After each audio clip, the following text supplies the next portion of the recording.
नमस्कार शेतकरी मित्रांनो. तर आपण आज खोडवा ऊसाला जो आपण मोठी बांधणी करतो त्यावेळेस ऊस खताचा डोस देतो आपण त्याला, त्याबद्दल जरा माहिती घेणार आहोत.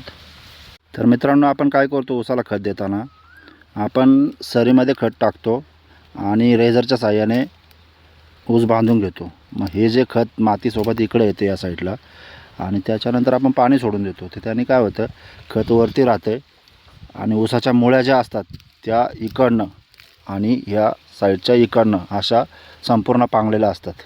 त्याच्यामुळे हे जे खत आपण इथं जाते तर इकडनं मुळ्यांना लवकर खत मिळत नाही. त्याच्यामुळे ऊसाला बांधणी केल्यानंतर साधारण 10 ते 15 दिवस पाण्याचा ताण द्यायचा आणि अशा भेगा पडल्या ना मग त्याच्यामध्ये खत टाकायचे, जेणेकरून आपलं खत सरळ त्या भेगांमधून खाली जाते आणि मुळ्यांना खत मिळते आपल्या. आणि त्याच्यानंतर पाणी सोडून द्यायचं, जेणेकरून ऊसाला पोषक असं घटक मिळते त्याच्यातून.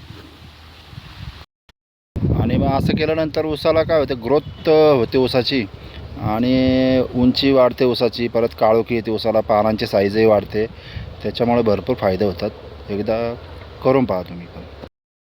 तर मित्रांनो, या ऊसाची हाईट पाहू शकता आपण, बघा किती उंच झालेली आहे. आणि समोर ऊस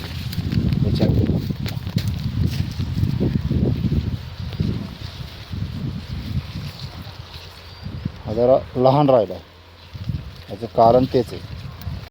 चला मित्रांनो, रामकृष्ण हरी. व्हिडिओ आवडला तर लाईक करा. रामकृष्ण हरी.